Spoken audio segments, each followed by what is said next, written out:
This story is true. Unlike the story this morning, which was of course made up, and the story I told you last time that was made up because it's about talking animals, this one's real, because this one's about people. Now, luckily, the people in this story are now dead, because it happened a long, long time ago. It happened 200 years ago, in a little village in France. Okay? Now, there was this woman. I won't talk too much about the woman because she's a real woman and I don't want you to go looking her up and stuff, because she was a bit awful. There was this old woman, you see, and she did something rather terrible when she was quite young, when she was about 20 or something. She did something that was a bit, well, I won't say what it was, but it was awful. And she got caught, luckily, and she got sent to prison. And they were going to send her to prison for the rest of her life. Okay, that was the deal, because she had just been so awful. So, she was sent to prison. Now, years went by. She got old in prison. Years 10, then it became 20, then 30 years, then 40. After 50 years, it was really... She'd been in there for ages. And it was only a little village prison. And the guards, the prison guards, they used to get freaked out by her. They didn't like her being there. They were like, oh gosh, she's awful. She's just creepy. She doesn't do anything. Anyway, she's never naughty in prison. Like, do you not think, and people used to talk and go, you know what, maybe we should let her, you know, free. Maybe give her some parole. You're allowed to be sent home from prison early because of good behaviour. And she had been in prison for 50 years. But there were older people in the village who could remember what she had done. It was these younger people who had forgotten all about her. Just thought, who is this old woman in prison? They were like, no, you don't remember what she did. She did this stuff before you were born. This stuff she did was awful, man. She's never getting out of that prison. They were like, oh, wait a minute. So she just carried on being in prison. After 60 years, the town were like, you know what, just let her out, okay? She's costing too much money anyway, having to keep her in prison and feeding her all the time. Just let her out. She's not going to do anything now. Look at her, she's no woman. She's not going to do anything. So they're like, no. Now the governor of the prison, he's the one in charge. He was just as old as the woman. And so he remembered the terrible thing that she did. So he was the one who made the decision about whether she should be let go out of prison or not, let free. And he went, no way. A parole came up 1 year. They had a big meeting. She said, please, well, she didn't say it because she never used to speak. That's what used to freak them out as well. She never used to speak. She used to just look at them. And we go, no, let her out. We're going to let her out? And he went, no, she's not coming out. That day, he went home. When he got home, his daughter, who was about 15, she was really upset. It's like, what's the matter? She was like crying, and she was crying uncontrollably. And he was going to his wife, what's the matter with her? Why is she so upset? And he goes, oh, the dog's gone missing. The dog, it's just disappeared. And it's like, whoa, what? She goes, well, it's gone missing. She goes, well, what do you mean it's gone missing? And then they waited for for his friends to go, so it was just the mum, just the wife, and the governor. And she said, I couldn't tell you exactly. But I think she's gone a bit crazy. What do you mean? The stuff she said. I goes, well, what did she say happened? She said, when she was on her own with the dog, a bat flew in the window. A bat. And she goes, there's no bats around here. He goes, yeah, I know. And then it walked up towards the dog. And the dog was just hypnotized. She said the dog wouldn't move, he was just down there. And then the bat zoomed at the dog and pecked out both of the dog's eyeballs. And the dog yelled madly and ran off with blood streaming from empty eye sockets. And she said, this is what she said, that can't. I think she's just upset. I don't know what's happened. That can't have happened. The dog, we'll find the dog soon. The dog will be fine. Well, they did find the dog. They found the dog later. 3 days later, in a field. And it was actually in a pond near a field, and it had drowned. And it had drowned because, sure enough, the poor dog couldn't see where it was going. And the reason it couldn't go see where it was going, because sure enough, there were no eyes in its eye sockets. Well, word spread. It was only a little village, and we were like, my word, did you hear what happened with the governor's dog, man? That's freaky. And then some people would go, oh, anyone else think it's a bit weird that happened on the same day? He said that the old woman couldn't go free. Bit of a coincidence. No, that's just a coincidence. Anyway, a year went by. The date came where she's allowed to ask to be let free from prison. So she wrote down, she never spoke, she wrote down, please can I get out of prison? And once again the governor went, no, I remember what you did, you're not coming out of prison. The end of it, back to prison for another year. When he got home that night, his wife, was very, very upset, crying her eyes out. She's gone, what's the matter, darling? What's the matter? Why are you so upset? She goes, I can't find Marie Claire. And Marie Claire was their daughter. I don't know where Marie Claire's gone. I can't find her. She's just vanished. And I came back and they said at school she was going to come straight home, and they saw her at school, and then she just didn't come home. We don't know where she is. And so they put up search posters, everyone going, where's Marie Claire? The governor's daughter's gone missing. We've got to find her, They couldn't find her. Everyone was looking for her. Then, 3 days later, they found her. And she was walking around in a field. And she was lost. And she couldn't find where she was. She didn't know where she was going. She was just walking around there. And the reason that she couldn't see where she was going was because her eyeballs had been popped out. And she just had empty eye sockets. And she was just walking around going, help me, help me. And this farmer found her and was like, oh my, you poor girl, because she had the blood streaming down her face. And he was like, come. Round her neck, she had a tag. And on the tag was a message with a bit of string around it. And it said, if you want for her to see, it is time to set me free. And the governor was like, how has this woman done that? She's been in prison the whole time. So the next day, he went to prison and he said to all the people in the prison, I've been thinking about it. That old woman, you're right. You know what? She's been here, 63 years now? Yeah, look at her. She's old. She never speaks. She's no hassle. You know what? I've changed my mind. Let's let her free. We'll let her free. So they went, oh, okay. So they let her free. And then, when he went home, his daughter was like, oh, hi, Dad. How you doing? You nice at work? Eyes fixed. She couldn't remember anything. All she remembers is coming home from school and then going for a bit of a walk and then a farmer finding her in a field. She thought she couldn't remember anything. She didn't have any pain. She couldn't remember anything. There was no bruising around her eyes, nothing. She looked as perfect as normal. And the governor was like, so, but when they let her free, this old woman, right, they said, we'll let you free under one condition, right? Because no one really likes you. Everyone's a bit scared of you. You never talk to anyone. Everyone knows you did this horrible thing, but it was so long ago, people can't remember what you did. So this is the deal, right? There's these woods, right? As you know, at the top of the hill, there's these woods. And the woods go on forever, ever. No one ever goes to the end of the woods. At the end of the wood, there's this old little shed. And it's a shed from the olden days, from the Viking days. No one ever uses it. It used to be used to keep wood in for fires and stuff, but no one lives there ever now. But there is an old shed there. Now, it's like a stone house it was. You live in that stone house, right?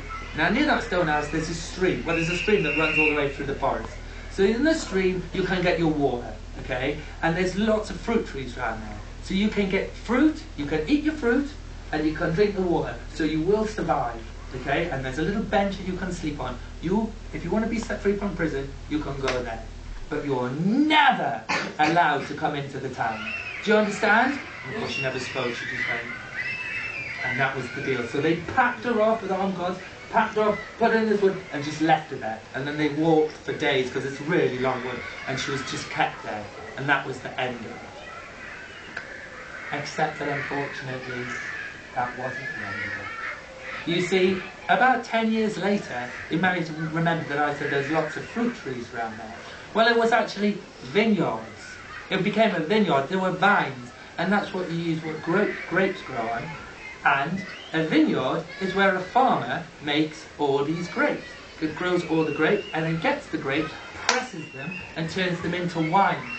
Now, there was a farmer there, a nice man called Lavelle. And Lavelle was a really nice man, old Monsieur Lavelle, and he had this vineyard.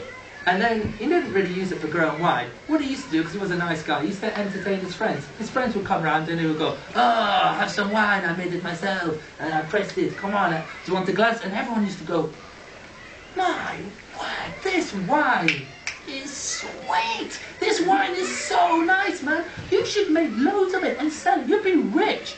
And old Mr. Lavelle was like, "Oh, I'm an old man. I've been farming. I just want to retire and make enough for me and my family and some friends when they come round." You know, a couple of years later, Monsieur Lavelle, nice guy, he died of old age. He was like a grandpa. Well, his son was younger. Obviously, his son was about 30. And his son knew about how much he used to love the wine. And his son was a bit of a greedy man. And he thought, you know what?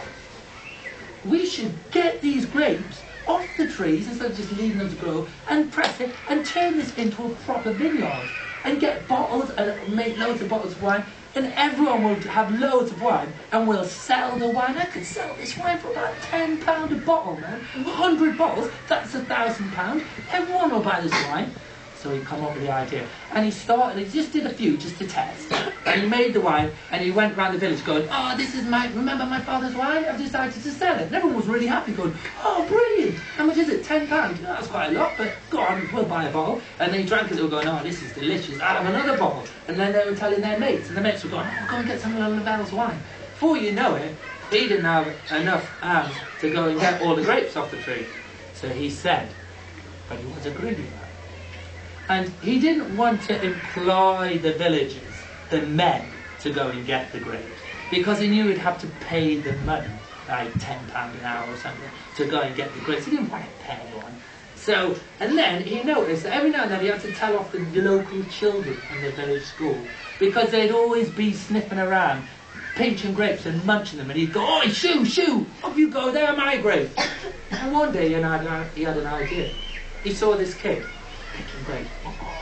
Grapes. He's going, "Hey, stop picking my grapes, stop nicking my stuff." He goes, "Hang on, what if I give you a bucket and you fill this bucket with grapes, right? What if you do that and I give you £1?" Now the kid was only about 8. He thought, "Quid, sweet." He goes, "Yeah, I'll do that." And so he went and he picked enough grapes for Lavelle to make loads of bottles. And Lavelle thought, "This is sweet." He goes, "Tell you what, mate, go and tell all your friends at school, tell them to come out." Next day, loads of the kids from the village school come there going, "Oh, can we pick some grapes for £1 as well?" He's going, yeah, come on. He thought, "This is mint."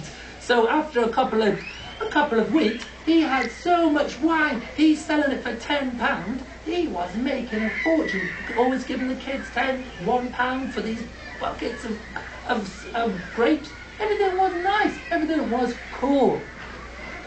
And one day, there was this little kid called Jean-Paul. And Jean-Paul was about 7.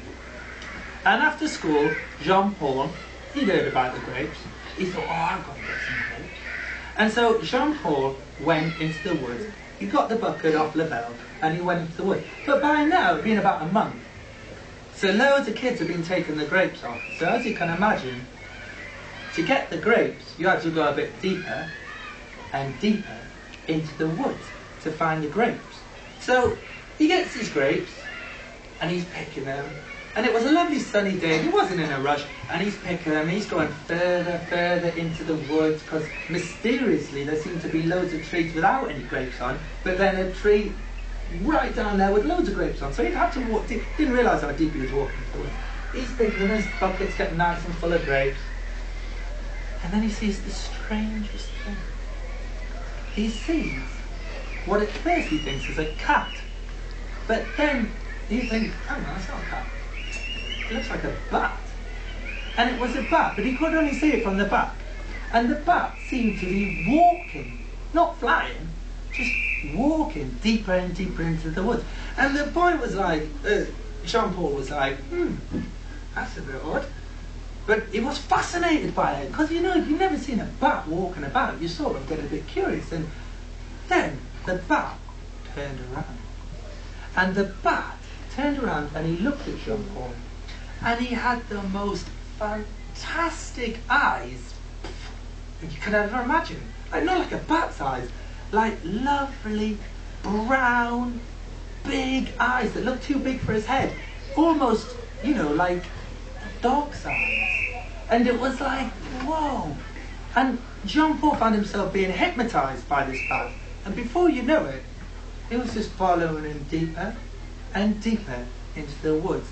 And then he looked up, he turned a corner and he looked. And there was a little stone house.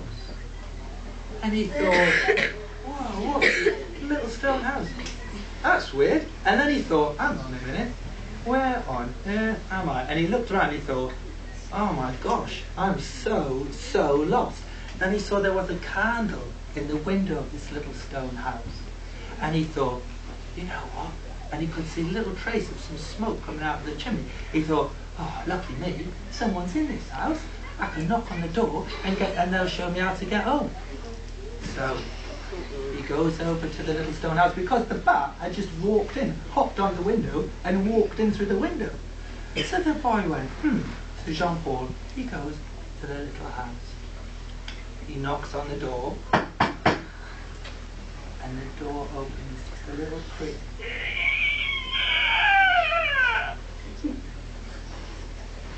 The last we'll be hearing of Jean-Paul. Now, 2 days later, a man is walking his dog, taking his dog for a walk, as you do. Suddenly the dog starts to freak out. What's going on with the dog? He's going, what's the matter? What's the matter, Robert? What's the matter? What's the matter? And he's going, and he's pointing at something in the water with his snout. And he goes in, and he's got something in his hand. And when the owner of Rover looks, he goes, and it's a hand. And what he's got a hand in his teeth. But a hand with no arm attached to it, just a hand. And we're like, oh, what is that? So the man takes it to the police and he goes, whoa, don't know what's going on, but I just found this hand in the river. Right, and the dog found it. It's going, oh, put it in a bag so they don't get fingerprints on it. Oh, take the thing. Now, of course, by this time, the police station is already a very busy place, because Jean-Paul's mum and dad had been there for the last 2 days going, my son's gone missing, I don't know where he is. The teacher said he was at school, then he went to the vineyard to collect some grapes. We've never seen him again. What's going on? You've got to find him. And they looked everywhere. He never ever found him. Then, when the hand came in, they were like, oh my goodness, that hand looks like a little kid's hand, doesn't it? And they saw that on the hand was a little friendship ring, right? And they went, oh, hang on, there's a friendship ring on that hand. And they took it off the hand, the scientists took it off the hand, and the policeman took it to the mum and dad and went, did Jean-Paul wear a friendship ring? Yes, he did. Is this it? Oh, yes, it is. Oh, fantastic, you found him. Well, we found some of them. What do you mean? We only found his hand.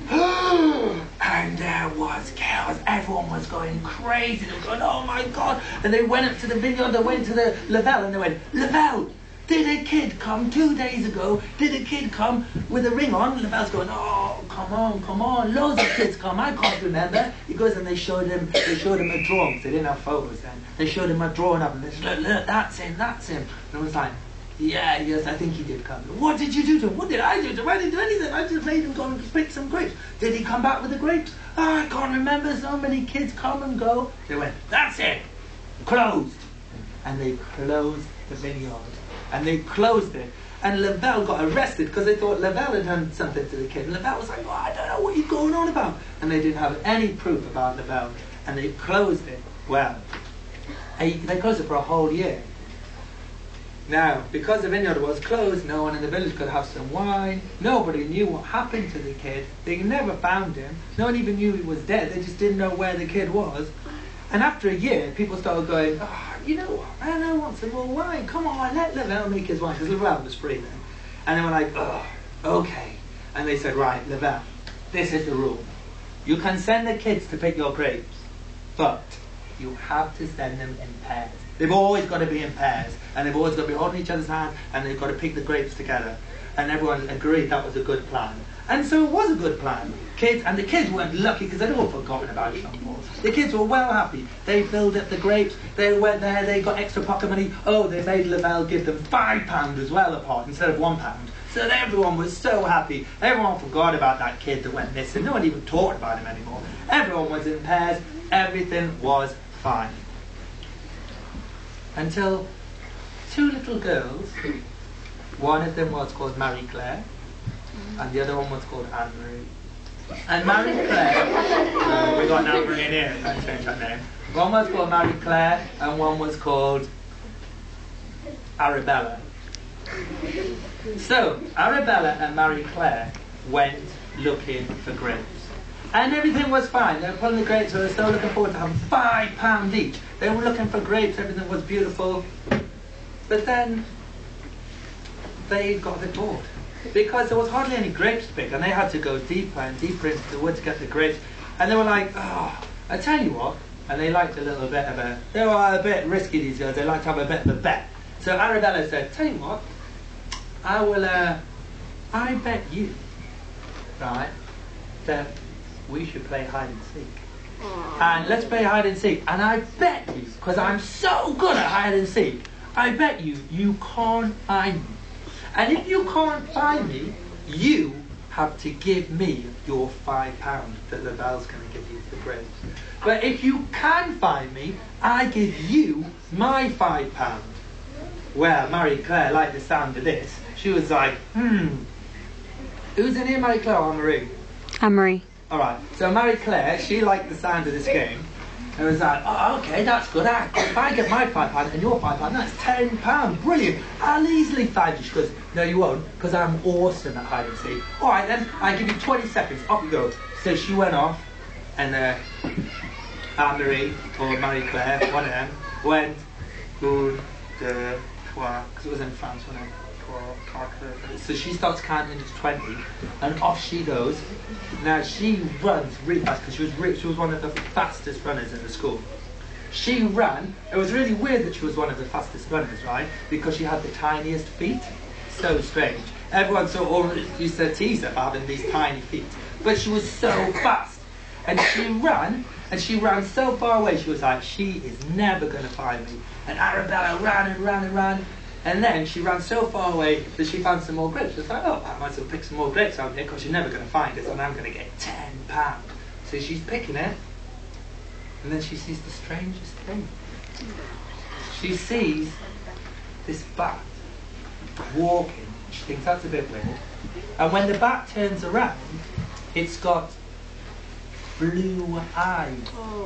Blue eyes, where its eye sockets were. It's got blue eyes. And she's like, a bat with blue eyes? Oh my word. Because of course, our friend Jean-Paul, I said we wouldn't hear anything from, he had beautiful blue eyes. And so she found herself following, hypnotised by this blue-eyed bat. And she forgot all about hide and seek, and she was following it in a trance. And then she turned a corner, and there was a little stone house. And then she snapped out of it and she went, oh my goodness, I'm so lost. God, I know she's not going to find me, but I might not even be able to get home. I'm so lost. Oh no, phew, there's a candle burning in that house. I'll just knock on the door and find the way home. So she knocked on the door. Door opened. And that was the end of Arabella. Now, 2 days later, the man is walking his dog again. And the dog starts to go a bit crazy. And when they look in the stream, he's got something in his mouth. Just a little foot. In his mouth. So, what? They took her straight to the police station. And the police station, Arabella's mum is already there going, where's my daughter? Where's my daughter? Everyone's going mad, going, oh, this is crazy. I can't believe this. Well, the The whole thing had to be shut down by now because it was getting too ridiculous. They had to close the vineyard. Even though they hadn't found the bodies, they went, that's it, that's it. 10 years went by and there was no wine for everyone. People were starting to get a bit poor because Lavelle didn't have anyone to give money to for the wine. People weren't buying the wine. Everyone's getting a bit cross. So they decided that they would have to reopen the vineyard, okay? And the vineyard was opened, but children were not allowed to go in, okay? It was only for adults. He had to pay adults to do it. So that's what he did. But 2 little children had an idea. They thought that if they got on their mate's shoulders and had a big coat and wore a hat, they could trick Lavelle into thinking they were an adult. And sure enough, that's what they did. They walked in, and there was 2 of them. And the 2 of them were out playing, and they wanted to make as much money as possible because they had an extra big pot. So one went one way, one went the other way. Get it? Sure enough, not long before they were so deep into the woods, they saw a bat walking. Now they followed the bat. One of them followed the bat, and he went off. Now the other one, this time, because his mate wasn't too far away, he's picking the grapes and he's going, come on, Stefan, come on, we better get back. Stefan? And he looked. Now Stefan was wearing these big boots, right? And because he had these big boots, because they were wearing big grown-up boots to pretend to Lavelle for an adult, he left big footprints. So this time, his mate could follow Stefan's footprints. And he followed him, and he's following him, he's going, why Stefan got so deep into the woods? And then next to the footprints were very strange little webbed footprints, as if he was following something very small that was walking. They thought, goodness me. And he walked, and he went, what is going on? What is it? And he turned a corner, following the footprints, and he was just about to turn a corner when he heard the most awful, blood-curdling, "Ah!"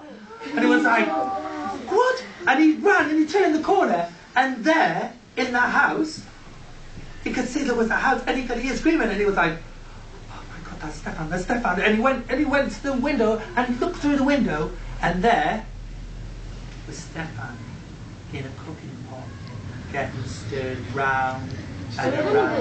And he turned to his friend, and he went, and when he could see him getting turned like this, and he went, run!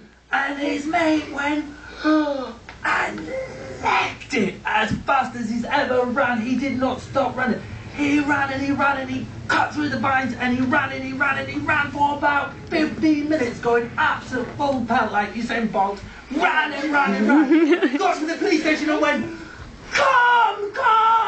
And the police were like, what? Get here! And all the police ran and they had a battering ram and they got to the house and they banged the door open and there was the old woman tucking into Stefan's leg which she had just cooked. And on the wall was the skeleton of the other 2 missing children, because the reason they couldn't be found is because she had eaten. Because they sent her to the woods with nothing to eat but berries. She wanted meat, so she got some meat from the children. And they got that old woman, and they took her into town, and they made an enormous bonfire, and they put her at the top of the bonfire, and the whole village watched round, and they put her there, and they set the bonfire alight. And she was standing on the sides, and she still, the whole time she was arrested, never ever said a word. And even as the flames were coming up like this to burn her, the flames are just coming up her, and she wasn't screaming, she wasn't doing anything. And then, just as the flames were coming up to her face, everyone in the village heard these words coming from her mouth.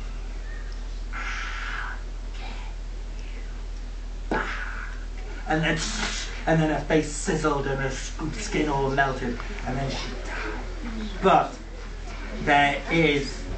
this was 200 years ago, and it happened in a little vineyard. The vineyard is not there anymore. Now it's just woods. They don't grow because they used to think that the wine would be cursed because of what she did. But there are some teenagers, okay, who go traveling the world. After you've been to big school and you go and do your A-levels, you go to university. Some people like to take a gap year. And a gap year is when you take a year off of school. And you think, you know what, I'm going to go to university, but I'm 18 and I want to travel the world. And they save up money and they go travelling the world and then they go to university. That's called gap year travelling. And some students like to go to the woods. That story is said because lots of children have heard this, lots of grown-ups have heard these stories when they were little, because that is meant to be haunted. That very woods. You are meant to hear at night. And I know this is true because I, sad to say, was one of those students. Because my dad told me that story when I was about your age, and I was like, whatever, that's not real. And then when we got to 18, me and my mates were like, I remember that story what Dad used to tell me, I wish. You know what, when we go travelling, when we get to France, we should find that little village. So we looked on the atlas and we were like, oh sweet, let's camp there, it'll be so cool. We camped there, me and 2 friends, and we camped in that wood, and we were laughing, and we had a little campfire, and we had some beer, and we were like going, oh, this is ridiculous, isn't it so funny, my old man reckons this is haunted, no way. We got to bed laughing, trying to make each other scared, going, ooh, jumping on each other, and then it was like, oh God, let's go. So it was about 1 o'clock in the morning, and we got to sleep, and we had a nice little tent, and we're just, and this is 100% true, and we're just falling asleep, and it was about 3 o'clock in the morning, we were already asleep, and then somebody, my mate, Jamie, just woke up, and I went, what's the matter? And he went, mate, are you alright? And I went, yeah, what's the matter? He goes, I'm freezing cold all of a sudden. It was summer, it was red hot. He goes, I just woke up because I'm so cold. And then I was like, touched my arm and I went, hey man, I'm really cold as well. But we're in a sleeping bag. I was like, oh dude, why are we so cold? And then it was like, then we weren't laughing anymore. From outside the tent we heard,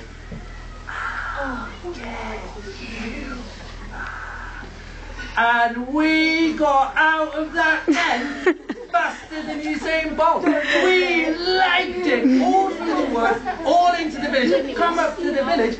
My mate was in his underpants, I'm in my pyjama bottoms, and we had sweat coming down as well. And it was like 4 o'clock in the morning, banging on this woman's door. And the woman on the door, she went, you travellers, you never learn, you teenagers. You camped in the wood, didn't you? And I went, you heard her, didn't you? You heard her. And we were like, yeah man, we heard her. And they went, come in, and she gave us some soup. Tell you what, we've never been to France ever again after that. Anyway, that is the end of this scary story.